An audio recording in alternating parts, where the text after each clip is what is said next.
3 নং প্রশ্নটা কি আপনারা কি পড়ছেন?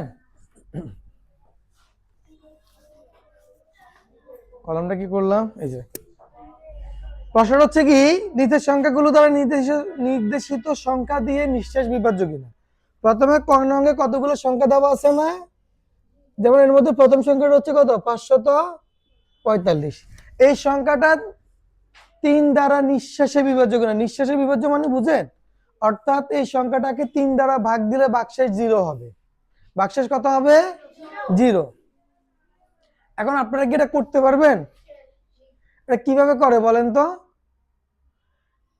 এই যে সংখ্যাটি, এই সংখ্যাটিতে কয়টি অঙ্ক আছে? 3টি অঙ্ক আছে। কি কি সেগুলো? 5, 4, 5।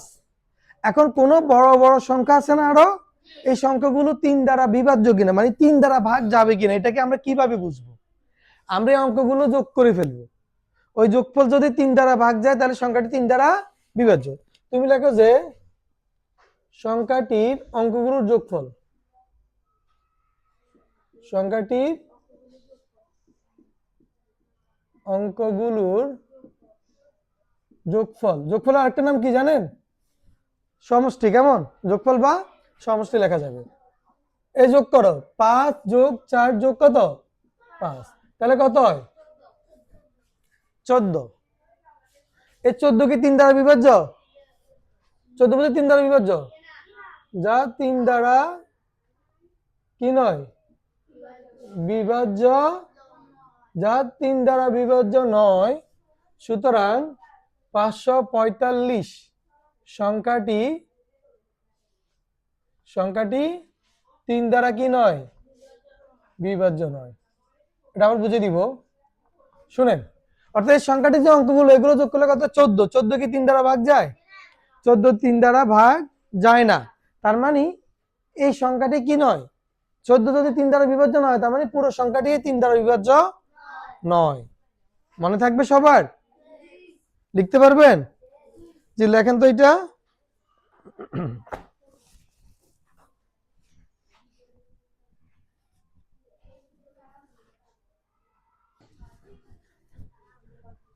পরবর্তী প্রশ্নটা কি?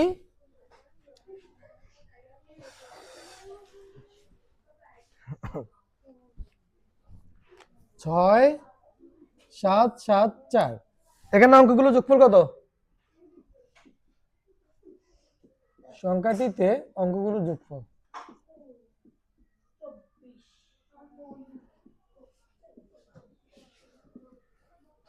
6 যোগ 7 যোগ 7 যোগ 4, 7 7 14, 6 24। এই তিনের নামটা বলো তো। 3 4 12, 3 5 15, 3 6 18, 3 8 24। 3 দ্বারা ভাগ যায়নি? তাহলে লিখবো কি? লিখবো যা 3 দ্বারা বিভাজ্য। তার মানে সুতরাং এত সংখ্যাটি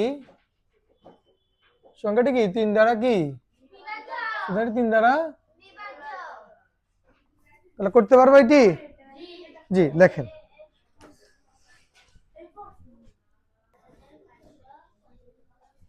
এই কতে আরো একটা সংখ্যা আছে, ওটা তোমাদের বাড়ির কাছে থাকবে, বুঝতে পারছেন নি? 4-এর নিয়মটা জানেন? খ নাম্বারে বলছে যে এই সংখ্যাগুলো 4 দ্বারা বিভাজ্য কিনা। 4 দ্বারা বিভাজ্য মানে বুঝেন কিনা? অর্থাৎ সংখ্যাগুলোকে 4 দ্বারা ভাগ করা যাবে কিনা। তো এটা আপনি কিভাবে বুঝবেন? কোন সংখ্যার একক ও দশক স্থানীয় অঙ্ক দ্বারা গঠিত সংখ্যা, কোন সংখ্যার একক ও দশক স্থানীয় অঙ্ক দ্বারা গঠিত সংখ্যা যদি 4 দ্বারা বিভাজ্য হয়, তাহলে সংখ্যাটি 4 দ্বারা বিভাজ্য হবে।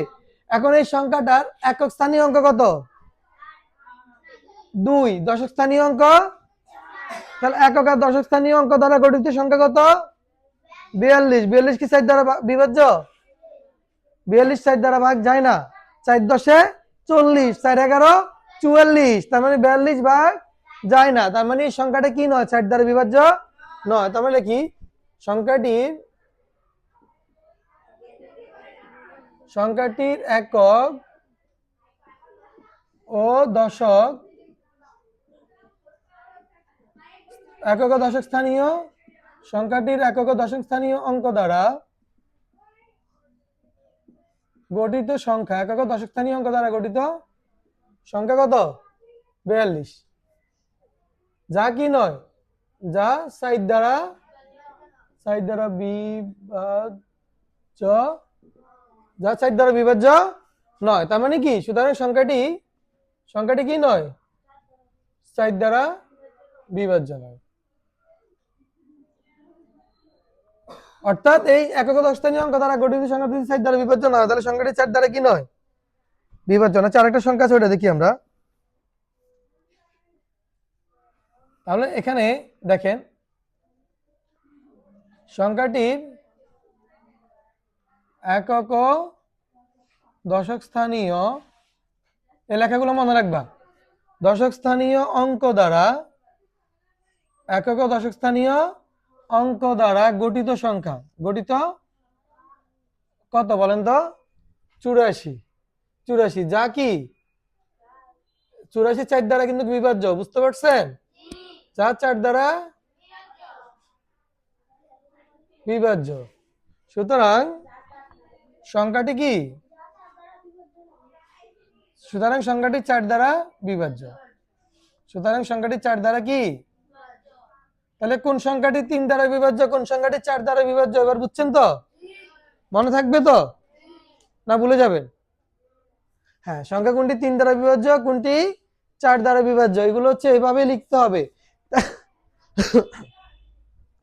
ঠিক আছে, এটা নিয়ে আরেকটা আছে, ওইটা হোমওয়ার্ক থাকবে এগুলোর সাথে, ঠিক আছে নি?